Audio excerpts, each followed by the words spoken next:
I do believe that humanity has reached a crossroad, and I hate to exaggerate that. I don't want it to sound sensational, but I think it's true.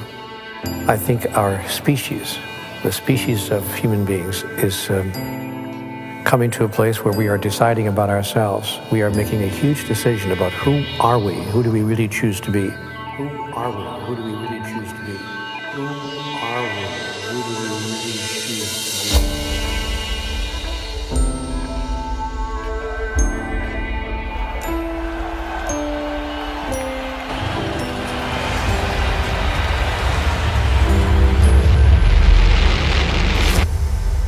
We imagine that the issue is a political issue. Then we say, well, it must be a financial problem. The problem is not political, it's not financial, and it's also, by the way, not military, obviously. Circumstances don't determine who you are, they reveal who you are. And the world that we live in now, the circumstances are changing so rapidly that we're being revealed. There's no such thing as a problem. A problem is essentially a transition. So I see the crises of today as a transition point for humanity.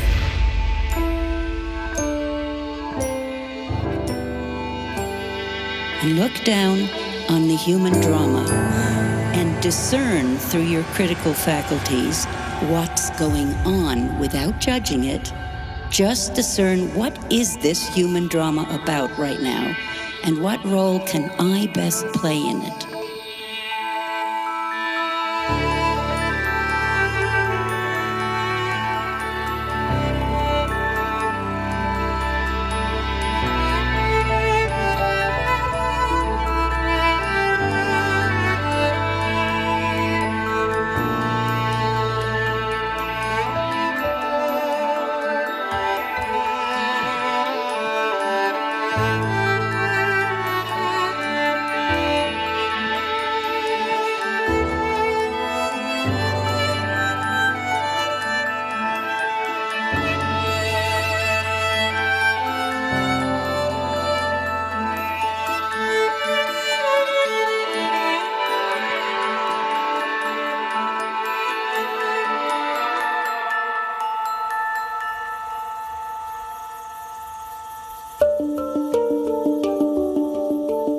The latest Global Risks Report published by the World Economic Forum presents an astonishing risks interconnection map.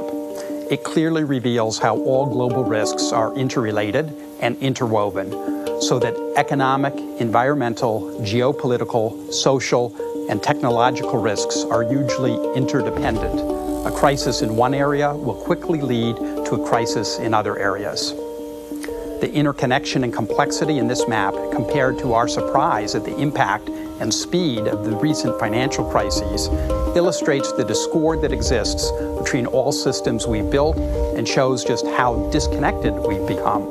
Our attempts at managing these systems are fragmented and simplistic, and not up to the challenges that we face today. The way we use natural resources is based on our economic system, which is closely related to our social values, which directly affect our psychological and emotional systems and all our actions. What we see in the world is a reflection of who we are. You cannot separate what's happening in the world and what's happening within people. So we're not just in crisis in politics or in economics. Human beings are now in crisis with themselves. When I studied biocybernetics, it was a wonder to see that the more we delve into nature, the animal kingdom, plant life, ecosystems, we see that everything is interconnected through reciprocal actions, some of which we understand, some of which we still don't. But now, human society is also becoming so integrated that it's like a single closed system that encompasses the entire globe. The crisis we're facing now is actually very unique.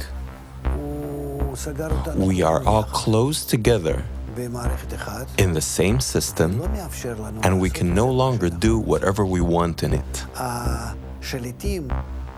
World leaders, presidents have lost the ability to manage the people.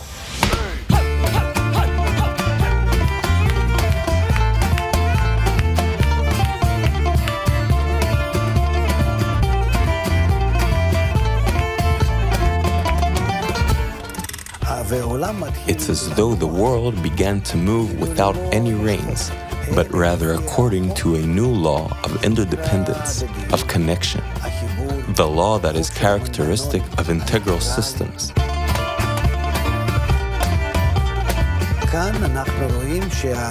And here we see that world leaders, first of all, they can't even make decisions, whether it's G8 or G20. And even if they arrive at something, they can't realize it.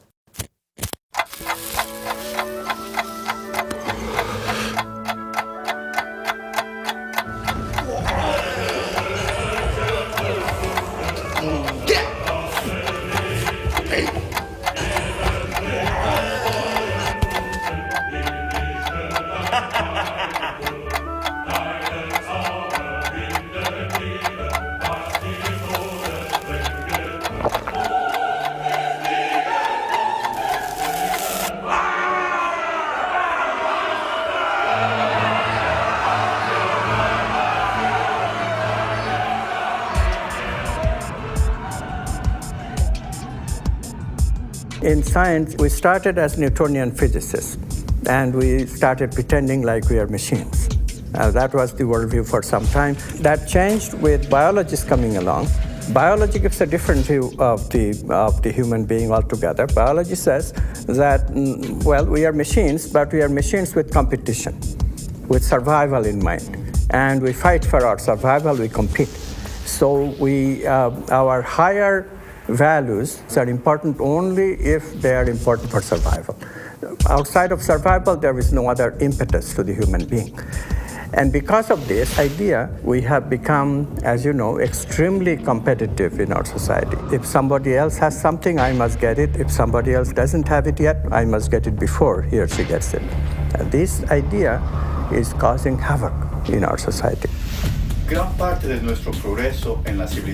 Much of our progress in human civilization has been driven by egoistic competition.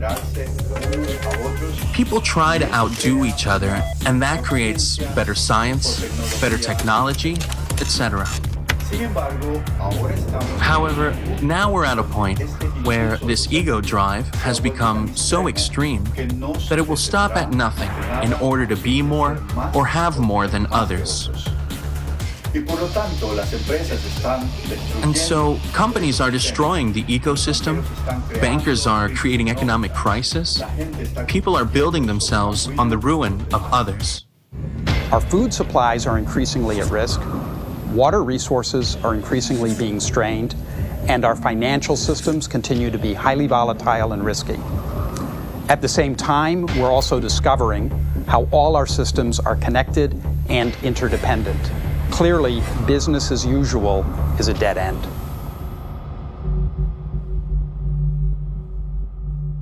In the previous days and times, we've been involved, not exclusively, but largely, in the process of individual survival. How do I get through the day? How do I get through the week? How do I get through the month? In the 21st century, we're learning now that we can no longer concentrate on individual survival strategies, that unless we begin to coalesce those strategies and learn how we can survive collectively, that no individual is going to survive in the long run. Again, I don't want to be an alarmist, but I realize that we are facing a very critical time now. The separation theology that humanity has established through the years has created a separation cosmology that is a cosmological way of looking at things that says everything is separate from everything else. And a separation cosmology has produced a separation sociology that is a way of socializing with each other that says I'm over here and you're over there and our interests will not meet unless they do. If they do, we'll try to cooperate, but if our interests do not meet, if we have separate interests, I may just have to harm you. I may, in fact, just have to kill you.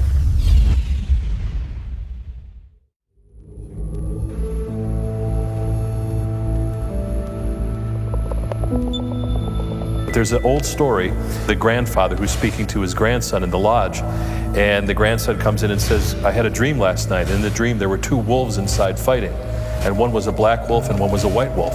And the black wolf scared me, grandfather, and the white wolf made me feel hopeful. Which one will survive? And the grandfather said, the one you feed the most. And so to me, that is the nature of humanity, the nature of humans, is we have both. Which one we're going to feed the most is the one we're going to see in the world.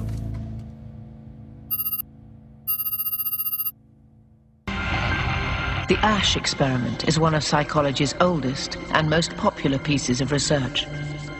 A volunteer is told that he's taking part in a visual perception test. What he doesn't know is that the other participants are actors, and he's the only person taking part in the real test, which is actually about group conformity. Please begin. The experiment you will be taking part in today involves the perception of line length. Your task will be simply to look at the line here on the left and indicate which of the 3 lines on the right is equal to it in length. So, for example, if you... The actors have been told to match the wrong lines. The volunteer will be monitored to see if he gives the correct answer or if he goes along with the opinion of the group and gives the wrong answer. In the first test, the correct answer is 2. 1. 1. 1.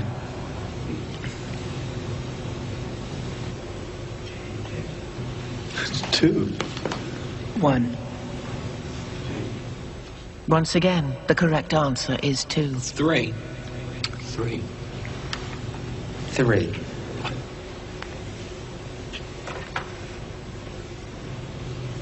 3. 3.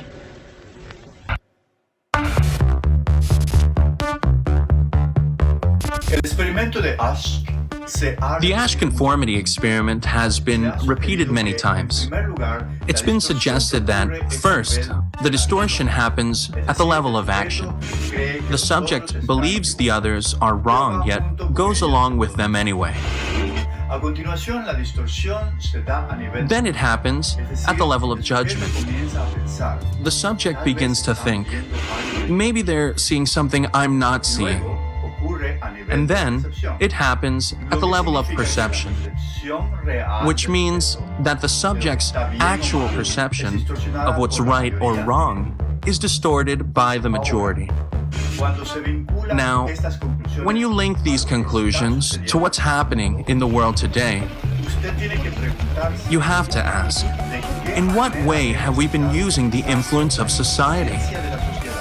Which is probably the most powerful force in human psychology.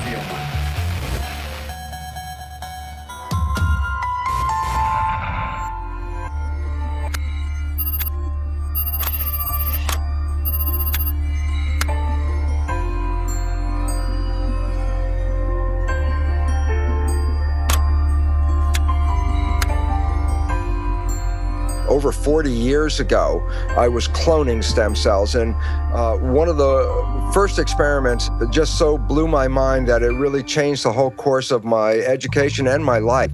I put one stem cell in a culture dish all by itself, and that stem cell divides every 10 to 12 hours.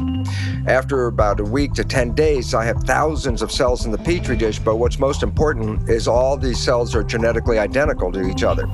And then what I did, and this is the experiment, I separated a culture of genetically identical cells into 3 different petri dishes, and I changed the environment. But the culture medium to cells is like the world that we live in. It's got the air, the water, the food, all the things in it. So I had 3 different environments, yet genetically identical cells in each dish, and the results revealed that in environment A, the cells form muscle, in environment B, the cells form bone, and in environment C, the cells form fat cells. What was so profoundly important about this is if you ask the question, what is responsible for controlling the fate of the cells? What the experiment clearly revealed was that all the cells were genetically identical. The only thing that was different from one dish to the other dish was the environment. So while at the time I was teaching medical students the conventional story out of the textbook, the concept of genetic determinism, that genes control our fate and our lives, my experiments revealed a completely different story, and that was, it was the environment that was primarily responsible in shaping the behavior and genetics.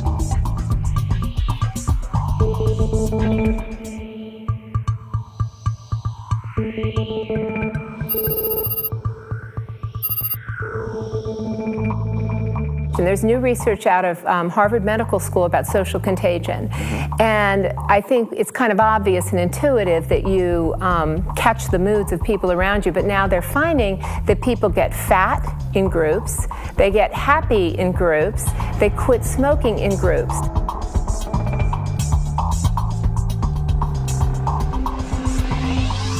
Nicholas Christakis and I have been very fortunate to find a resource in the Framingham Heart Study that we never imagined we could find. They were asking people for 32 years, who are your family members? Where do you work?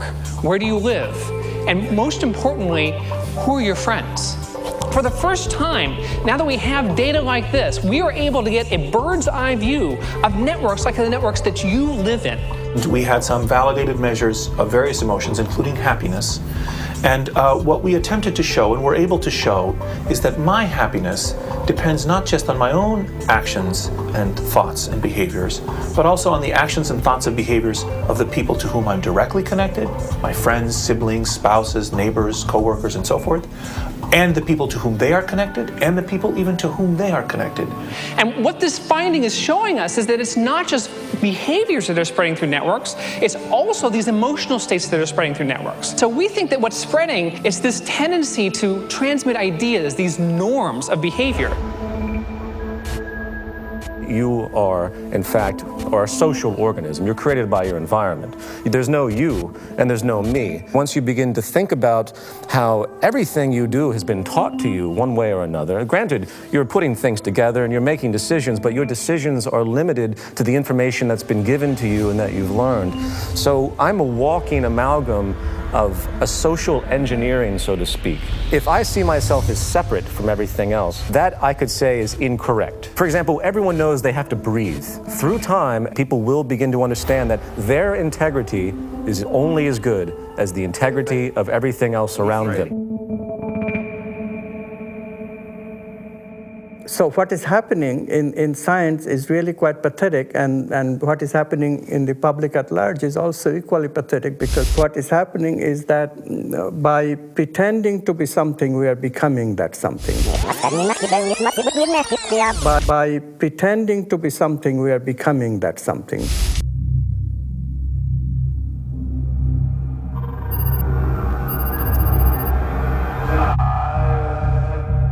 I began to feel that I was losing my identity, that the person that I call Clay, the person who put me in this place, the person who volunteered to go into this prison, because it was a prison to me, it still is a prison to me. I don't look on it as an experiment or a simulation. It was just a prison that was run by psychologists instead of run by the state. In 1971, today's well-known psychologist, Philip Zimbardo, decided to examine what would happen if you take perfectly normal and healthy young students and create a prison-like environment within Stanford University and tell them, for the next 2 weeks, some of you will act as prisoners, and some of you will act as guards. One day into the experiment, a riot broke out. The guards began humiliating the prisoners. They used physical punishments. Some became extremely sadistic. The prisoners began to have emotional breakdowns. Some had to be removed from the study early, and after only 6 days, the experiment had to be completely shut down.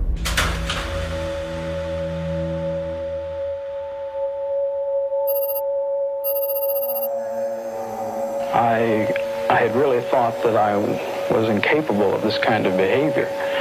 I was surprised, even I was dismayed to find out that I could really be that I could act in a manner so absolutely unaccustomed to anything I would even really dream of doing. And while I was doing it, I didn't feel any regret. I didn't feel any guilt. It was only afterwards when I began to reflect on what I had done that this behavior began to dawn on me, and I realized that this was a part of me I hadn't really noticed before.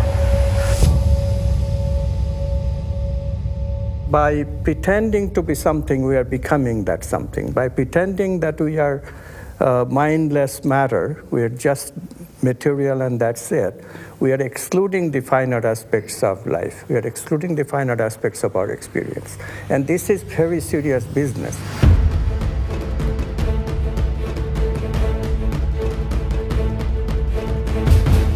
If you take Darwinian theory, which says that we're in a competition and we have to compare each other as to where we fit, and you mix that with a Newtonian vision from physics that the primacy of the universe is found in the physical structure.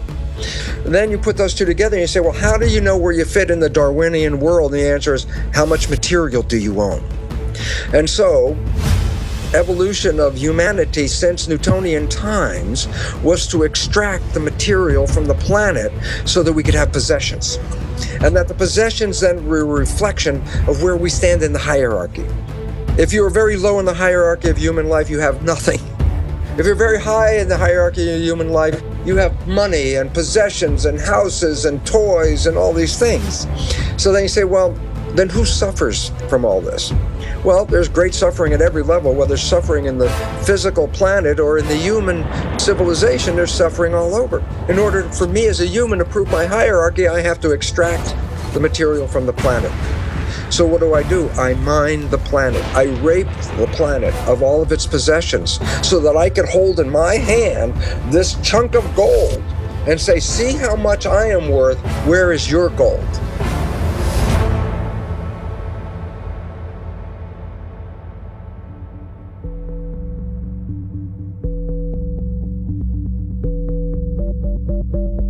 Theory of evolution is not based on community, but based on the individual. Newtonian physics said it's only the visible things that are relevant. But in a world based on quantum physics, which is based on energy, some of the things that we understand in the nature of energy are emotions and feelings, such as love and beauty. These are expressions of energy. And in a world of quantum physics, we surely emphasize more the nature of love and feelings and energy and beauty and harmony over the money and the material expressions that we look at today. And why is this important? Because then you look at the world and you say, do you want a pound of gold, or do you want to be totally in love in your life?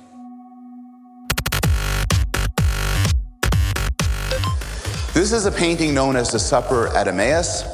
And in the 1940s, when it was thought to be painted by Johann Vermeer, it was worth millions of dollars. It was perhaps literally priceless. It was in Holland, and it was one of the most renowned paintings in Europe. People would travel through Europe to see it.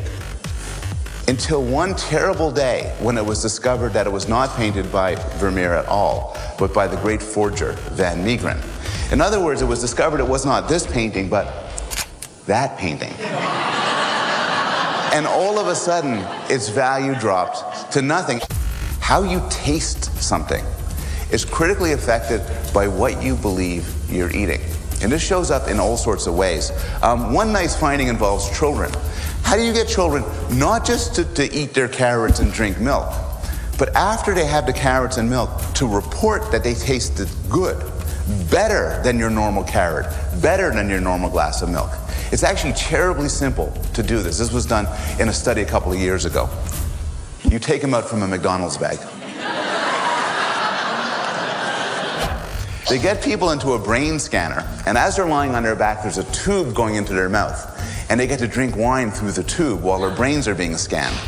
Above them is a screen where they can read information about the wine that they're drinking. Everybody drinks the same wine. If they think they're drinking the cheap stuff, they'll report, it doesn't taste so good, and they have a low-level neural response. If they think they're drinking 200 out of a $200 bottle, they say they love it, and the pleasure centers of their brain light up like a Christmas tree. This is John Cage's work. Comes under different names, but it's often called 4 minutes, 33 seconds, because it was a famous modern performance where the pianist is instructed to sit at the piano and be silent for 4 minutes and 33 seconds. Now, as you can imagine, this is fairly controversial, whether or not this is brilliant or just ridiculous. But my favorite fact about this is you can go onto iTunes and you can buy for $1.99 the entire thing of 4 minutes, 33 seconds, which is, of course, silent. And And I've read commentaries on this where people are outraged. They say, look, just turn down the volume of your computer and sit there for 4 minutes, 30 seconds. But psychologically, I think that wouldn't be the same silence. This is that silence from that performance. You know, it's astonishing to me that we don't realize we make this all up. We made the whole thing up. You know why gold is what the value it is? Because somebody said so.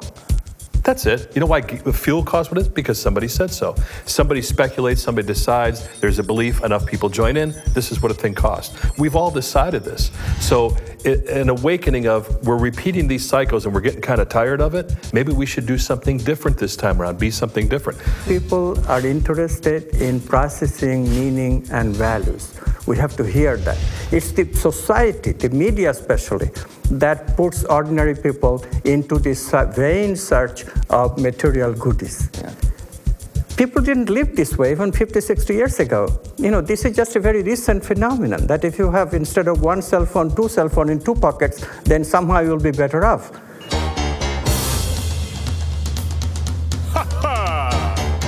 Right. I'm the king of excess. I'm the sultan of sales. I'm the boss of bargains. My credit cards, they never fail. I got a 700 something on my beacon score, which means I don't own a thing and I can buy even more. I'm a buffet eating, tablet reading, lovable guy. I get the best of the best that my money can't buy. It's a wonderful life. It's a wonderful life with my red-headed wife. It's a wonderful life. The average U.S. person now consumes twice as much as they did 50 years ago. Ask your grandma. In her day, stewardship and resourcefulness and thrift were valued. So how did this happen? Shortly after World War II, these guys were figuring out how to ramp up the economy. Retailing analyst Victor Lebeau articulated the solution that's become the norm for the whole system. He said, our enormously productive economy demands that we make consumption our way of life, that we convert the buying and use of goods into rituals, that we seek our spiritual satisfaction, our ego satisfaction in consumption. We need things consumed, burned up, replaced, and discarded at an ever-accelerating rate. Advertisements and media in general plays a big role in this.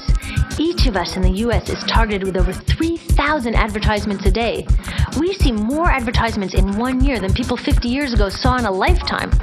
And if you think about it, what's the point of an ad except to make us unhappy with what we have? So 3,000 times a day, we're told our hair is wrong, our skin is wrong, our clothes are wrong, our furniture is wrong, our car is wrong. We are wrong, but it can all be made right if we just go shopping.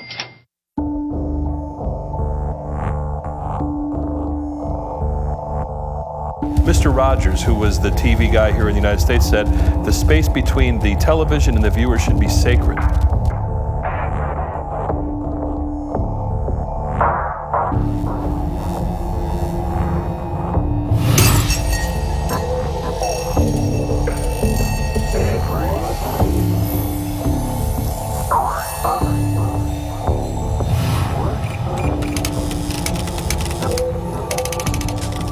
It comes down to money. If they can sell it, if it helps humanity, I don't believe that the make or break point for anything that's done in the media, for the most part, 99%, is about the influence on the consumer. It's about, can we sell it?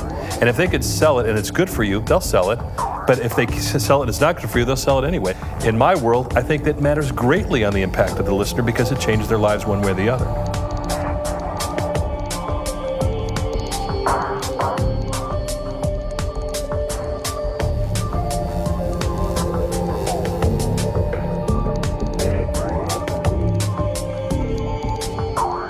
Part of the problem is people are too focused on their own little world, their own little lives, what it is they want to accomplish, when in fact there's really nothing you can accomplish that feels quite as happy as doing it with other people.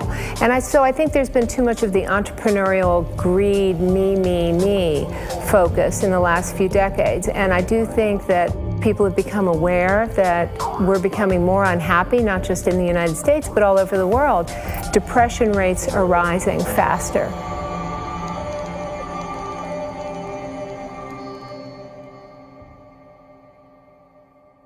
I don't know that people are always aware of it until you ask powerful questions.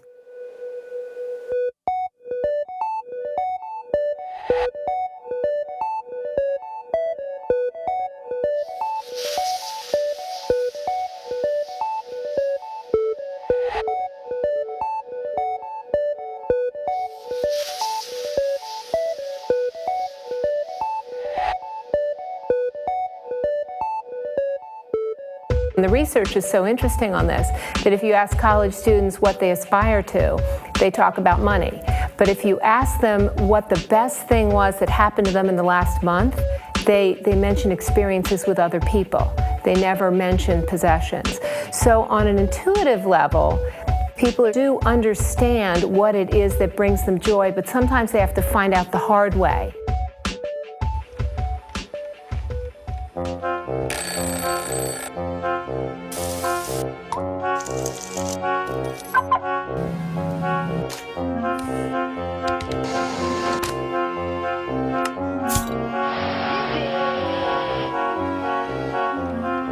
So we're in this ridiculous situation where we go to work, maybe 2 jobs even, and we come home and we're exhausted, so we plop down on our new couch and watch TV, and the commercials tell us you suck, so you gotta go to the mall to buy something to feel better, and then you gotta go to work more to pay for the stuff you just bought, so you come home and you're more tired, so you sit down and you watch more TV, and it tells you to go to the mall again, and we're on this crazy work, watch, spend treadmill, and we could just stop.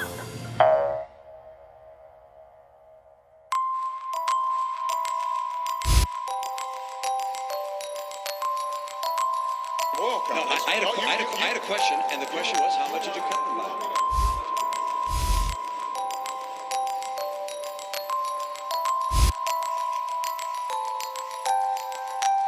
We have actually produced more oil. No. How much did you cut licenses and permits on federal land?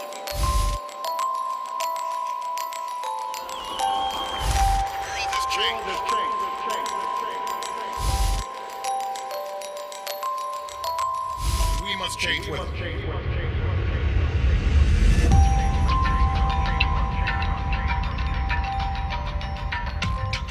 I have written an open letter to President Obama, reviving that slogan. You know, during the Clinton presidential campaign, they had a slogan called, "It's the economy, stupid."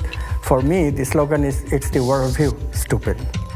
It's unless the worldview changes, unless the worldview acknowledges listening to the values, listening to the personal meaning of life and the social meaning of life, unless we do this, real change cannot come. So I wrote to President Obama, if you talked about real change that we can believe in, if you really want change that we can believe in, please help us to change our worldview. Well, the change of man is the key to changing everything else in the world. Without it, nothing significant will change. What we need is not just patching up, not just solutions to current problems. What we need is a transformation, a fundamental transformation, which means a change of values, the change of thinking, change of consciousness, change in the way the human being thinks and acts. Worldviews affect the engine of civilization. It affects who we each individually think who we are and how we behave, and our moral sense, business. It affects everything. An experiment was done by 2 social psychologists where they did the following. They took a bunch of students and they had them read one of 2 passages. One of the passages was description of who we think we are. And the key phrase in this paragraph was, "You're nothing but a pack of neurons," that were basically all material substances, in which case everything you think you are, all of your thoughts and emotions and all of your interior life is nothing but a pack of neurons. And then they gave the students the opportunity to do a couple of experiments where they could cheat if they wanted to. And what they found was that the students who read the passage, "You're nothing but a pack of neurons," cheated significantly more. If your worldview says that there is no inherent meaning in anything, and ultimately the universe is a pointless object, and when you die you're dead and there's nothing else going on, then it changes your sense of, how do I need to live right now? Well, I should get everything I should get right now. I should cheat if I have to. Whereas if we had a different model, which said maybe you're part of some gigantic living system with some kind of inherent meaning and all the rest. It could have consequences not only for yourself, but for your loved ones and everyone else. All the problems that we're facing right now, they're not problems. They're actually questions. Who are we? Who do we really choose to be? How do we choose to relate to life itself? How do we choose to relate to all the different elements of life, the environment, the planet itself, obviously the people? Why are we here, and where are we going from here? What is the meaning of my life? We're in a transition stage where the old answers are no longer sustainable, and that's why we're facing the crises we face. So there's a population in a state of flux saying the old stuff doesn't work, and we're ready for new answers that will create a newer, more sustainable civilization. Simple point, the old civilization is no longer sustainable, the answers are flawed, new answers are in, and we're in the moment of taking those new answers and weaving a new culture that will support those answers and support ourselves. At this critical point in time, we have to redefine what it means to be human. We have to choose a new identity, literally choose a new identity, and recreate ourselves anew as a humanity. Recreate ourselves as a brand new kind of living organism, a brand new kind of species, and recreate the organism as a cluster, as a group, rather than as a scattering of single individuals. We have to change our thinking about who we are in relationship to each other. We've been living in a competitive society for too long, and the world we see is the result. The ego, the competitive ego. What we have to do is learn how to cooperate and drop the ego and realize, again, that if we have people in one country that are very poor and people that are very wealthy, the wealthy are going to have to get big armies and big fences to keep those other people out. It's not going to work with the divisions of society that we have today and the stratification.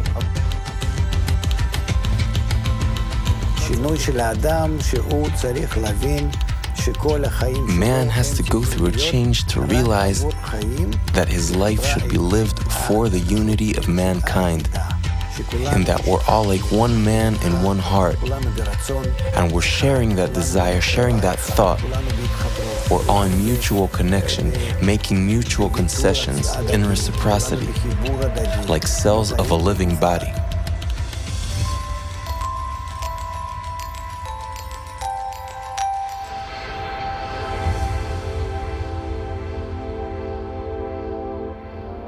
It's so simple, but we make it so difficult, and it's these hard things, these challenges, these horrible things we see are there to urge us to be better than we are. And I think until we start seeing that, they will continue, no matter on all levels. We look at our economic crisis, we look at our ecological crisis, we look at our spiritual crisis, and we say, I'm not happy, society's not happy, what's wrong with us? So that is the trigger. We have to have problems to have solutions. Problems create creativity. There's no such thing as a problem. A problem is essentially a transition. So I see the crises of today as a transition point for humanity. I see them as not necessarily something that's out of the ordinary. Again and again in nature, from the very most ancient bacteria to more recent species, they go through a juvenile phase of hostile competition to establish themselves. And then they discover the economics of cooperation. And when they find that it is cheaper and more efficient and more beneficial for everyone to feed your enemy rather than fighting them, then we are on the way to the new civilization we're all looking for. The wonderful part about nature being fractal is that we can use patterns in nature to understand other patterns that exist, because patterns repeat themselves. So now if you want to look at a pattern that's playing itself out on this planet right now that would give us insight about what is going on. So I say, look inside a caterpillar that's growing. And a caterpillar represents, let's say, 7 billion cells living under the same skin. Each cell is a citizen. And guess what? They're like people like us. They're working every day. Cells in the digestive system are taking the food and breaking it down and making products out of it. Some cells are the motility cells. Those are the cells that move the caterpillar around. The structures of like our highways with trucks and vehicles carrying materials all over the place, something like that. Cells of the immune system are taking their job of protecting the system. Respiration system is making sure fresh oxygen is being delivered. So all the cells have jobs. The caterpillar's growing. If you were in there and a reporter, you look around going, yeah, the economy is going great guns. It's growing every day. Everybody's working, full employment. This is the kind of thing we love to see. How much are we growing every day? Some percent every day. And then the caterpillar reaches a certain stage of growth. And at that stage of growth, it just stops eating. It can't take in anymore at this point. It's reaching a maximum size. Then if you're a cell inside that community, imagine what would happen. That you're on the job and all of a sudden there's less food coming in and you're a digestive cell and you say, well, man, the work is slowing down here. The factory is slowing down. Then all of a sudden it gets to such a low level that many cells get laid off of the job. Now their cell's not working. Why? There's not enough food coming in to keep them all working. And as the food shuts down, then the other jobs are affected, because if there's no food, then there's no energy, and all the systems start laying off cells, and pretty soon there's massive chaos under the skin of a caterpillar. Why? The systems stop growing, the cells are out of work, nothing is evolving, and the thing is falling apart. If you were a cell in that caterpillar body at that time, you would look around and say, oh my God, our world is coming to an end. And yet, in the midst of those billions of cells, in among them are other cells genetically identical to them, no different. But they think differently. They respond to the signals differently. These cells have the interesting name called imaginal cells. And these imaginal cells come up with new visions. And what happens is, in the midst of all this chaos, when all the other cells are running around thinking the end of the world is coming, the new imaginal cells are laying out new ideas, new visions, a new plan, a new scheme, a new way of life. And around these ideas, the cells reorganize, and they start to create new massive organizations to create something much more fabulous than the previous system. A system that is much more sustainable, a system with a higher level of evolution. And that system they're constructing called the butterfly.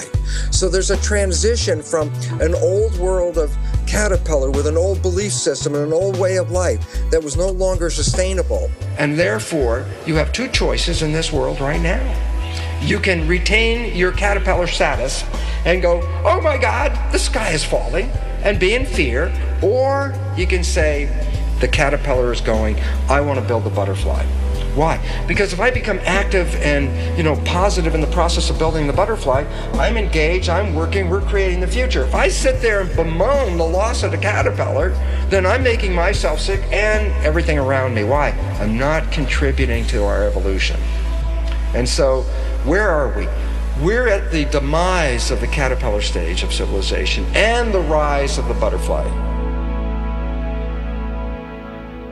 What we have to recognize is that all these crises, etc., is not outside of consciousness. Mm-hmm. It is also inside of consciousness. Mm-hmm. There is a plan to this madness. Mm-hmm. If we look at biological evolution, all big evolution is preceded by a catastrophe.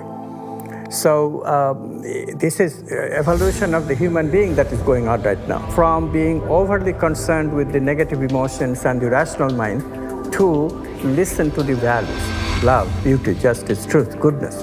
We need to hear that. But how do we hear that without the pangs of suffering?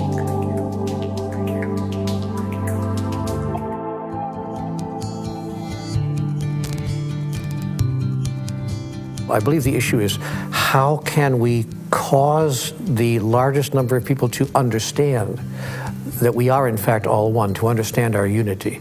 The environment has to be changed so that we are supported in a way where we respect each other, while our value systems have to understand that we cannot survive any longer through our logical reasoning with the competitive mentality that's been perpetuated for so many generations. If the environment continues to reinforce this selfishness, it's going to be that much more difficult to climb out of it.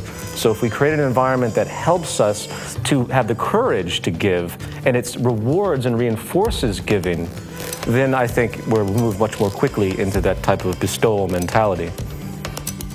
What we're beginning to see now is the fall of all the major institutions, whether it's economy, politics, education, healthcare, every fundamental level of institution in the world. So there's going to have to be changes at every level. And it starts with education and awareness. Why? Because the knowledge we bought into of who we are and why we're here turns out to be archaic beliefs that are not supporting our survival. We have to go from our old limiting beliefs that brought us to the current state of the world, rewrite those beliefs so that as we take the next step forward, we do so with new awareness, new power, and a new understanding of where we want to go. So we need to change education. Just imagine what would happen if we changed our environment completely. What if we would constantly hear in the news, through art, entertainment, advertisement, that we're all interdependent, that we're all interconnected as one integral system? How would our world look like? How would you relate to all the others in that system?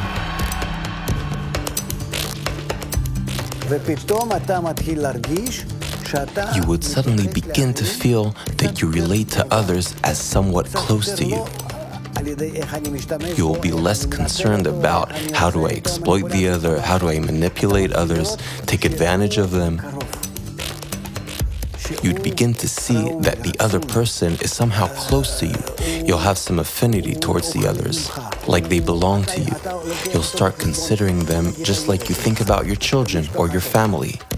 You take them into consideration when you think about doing something in life. You think, how will it affect them?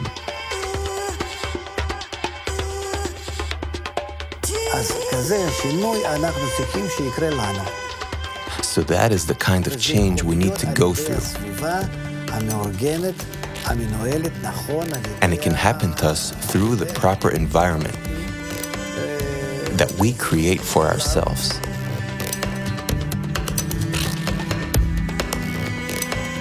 Well, we have these negative emotional brain circuits of competitiveness and greed and jealousy and anger and what have you, but we can also create a reality in which we make positive emotions for ourselves and in our relationships, and we can create positive emotional brain circuits that we have created by voluntary acts of loving, deliberately, by practicing.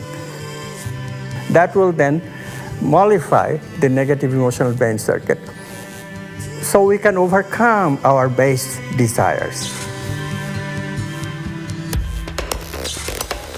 We began to think of emotions as having a kind of collective identity, as if they're emotional stampedes in human populations, a kind of a quiet riot that is just below the surface at all times. Because when we mapped this network, we were able to find clusters of happy and unhappy people in the network, and we were able as well to show that happy people are able to influence others to become happy, and that happiness can spread from person to person to person to person.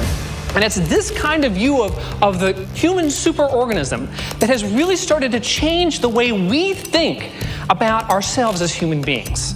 We are connected. We are connected in ways that these other social species are, like schools of fish and flocks of birds.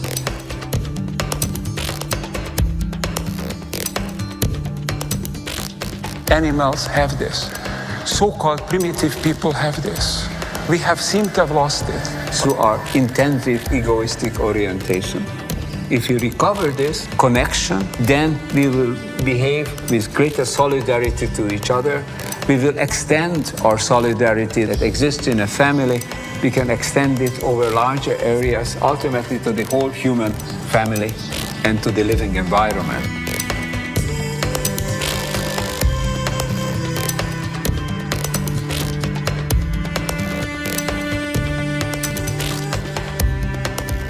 We can encourage people in all walks of life, in all kinds of organizations, to come to the notion of true global family and implementing the kind of world we really all dream of.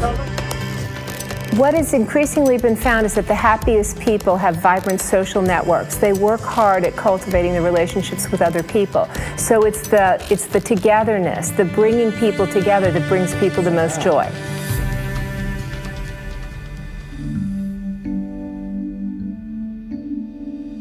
In some ways, science has always recognized that everything is always interconnected. But everything is also interdependent, and you can't study everything all at once. So science has been very good at sort of slicing up the world into little pieces and then diving deeply down each little piece, and that becomes a discipline. And it's very easy to forget that that piece actually is still connected to everything else.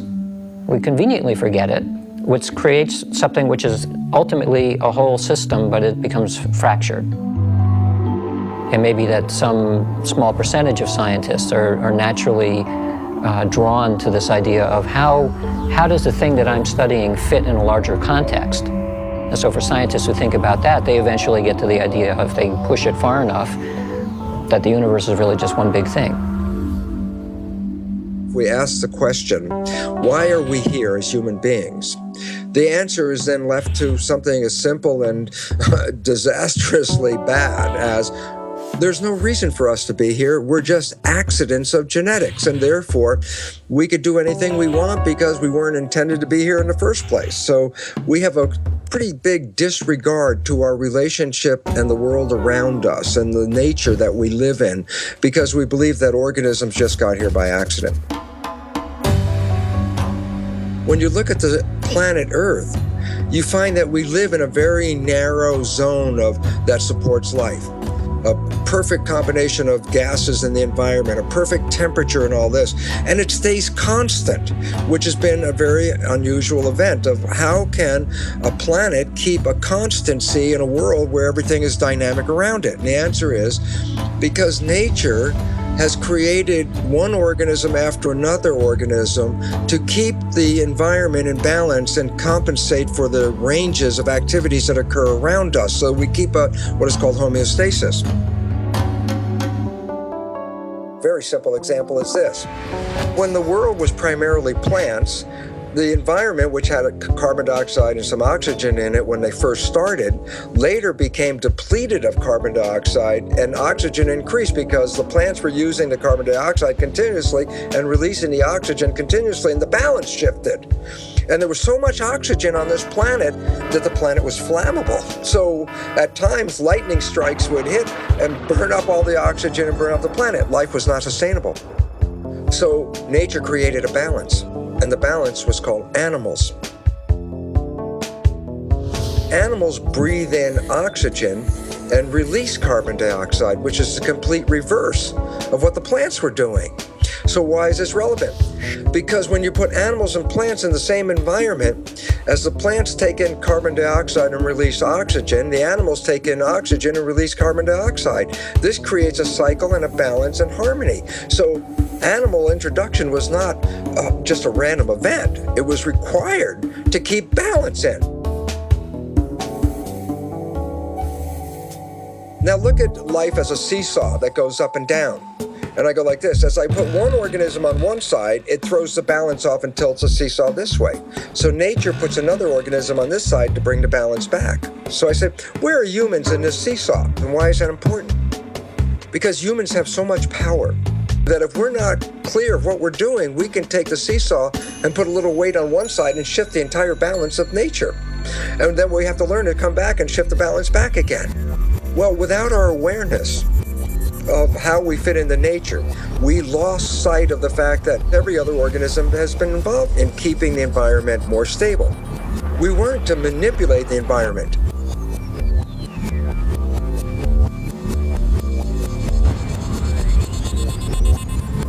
But if the balance now shifts way off because of humanity, then it means that nature will no longer support human life on this planet. It says that we have upset the balance of the environment and are causing our own extinction. So the writing is on the wall. We have to work collectively to create harmony back in the environment. When we become aware of this, we can engage in that activity as the primary direction of human civilization.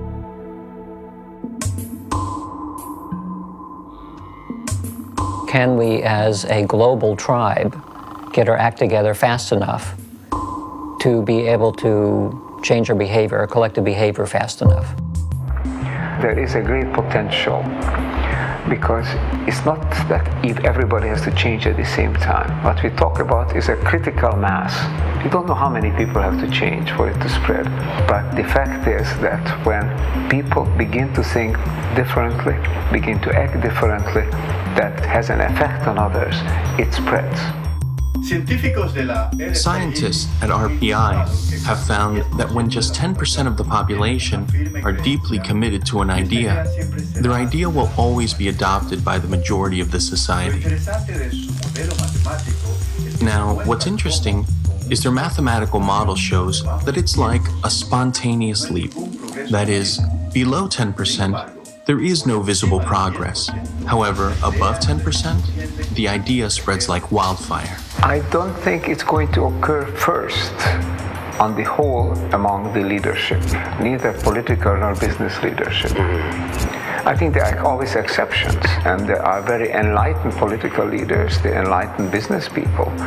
But on the whole, these people have too much stake on the present system, and they are afraid of change, because their own base of power and wealth lies in maintaining the current system. So the change has to come from elsewhere. I don't think it can come from the very poorest people. The very poorest people, maybe 2 billion people in the world, try to survive somehow. They have to get the food and the housing and the job and the healthcare and the education that is a minimum requirement. We can't expect it from that, maybe 200-300 million people who are really the wealthy and the leading classes. It has to come from those who are in between, who have a choice, who are becoming increasingly concerned, and who know that something needs to be done, and the hope is that they will wake up.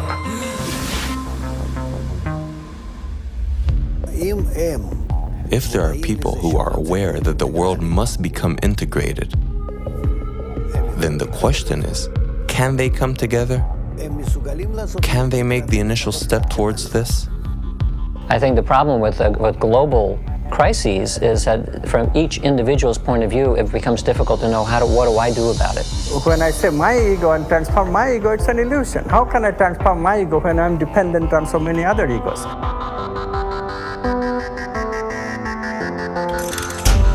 So because of the efforts of a few, changes will start occurring. How? Because the pressure, evolutionary pressure, is acting on everybody.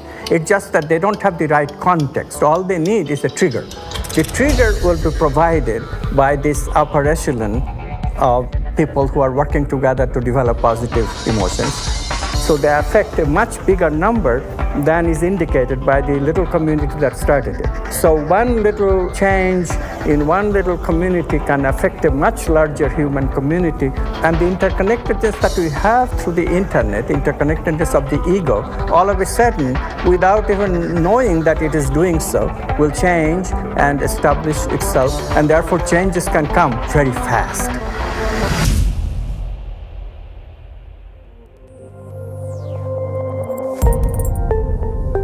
The basic idea is that there's this vast fabric of humanity stretching endlessly into the distance. I'm connected to you and you to others on out endlessly.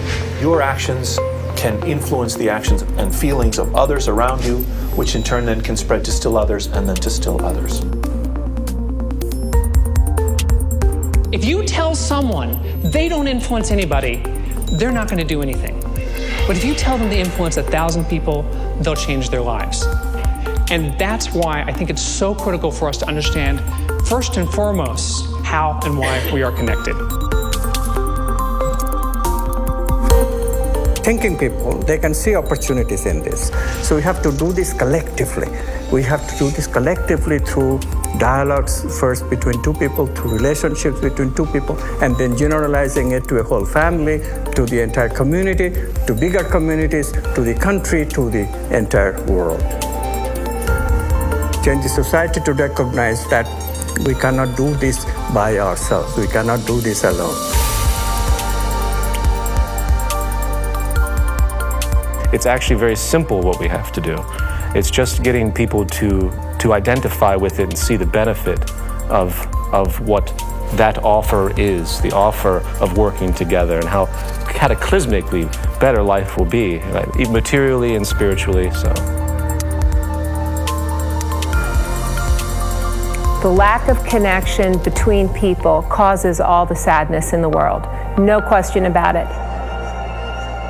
We are at crossroads, and it's not going to be decided by fate. It's not a destiny. We have at a point where the future of humanity is going to be decided by how people think about it today and how they behave. Awareness, awakening, these are the key terms. We have a chance to change. One thing we have to recognize is that to change is no longer a question whether or not. Change is coming. The only question is whether it's coming unexpectedly and abruptly on us so that we can't do much about it, we become victim of it, or whether we can anticipate it, create those major changes that will bring about a better future. And that is the unprecedented task of the generation now living.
For the boys and the girls, cause the way we were living don't work no more. Divided into artificial classes, rich and poor. Individual success at the cost of others. It put us here, where it's brothers killing brothers. Yeah, and then we left with lots of crying mothers. It's turned people into haters instead of lovers. It seemed egoism brought us happiness. Now everybody depressed and laughing less. Yeah. But homie, now we past this, and it's time to spread the love to the masses. And our task is to fix our glasses. Then we'll feel obliged to love everything alive. Now is the time. We got a choice, either we live or we die.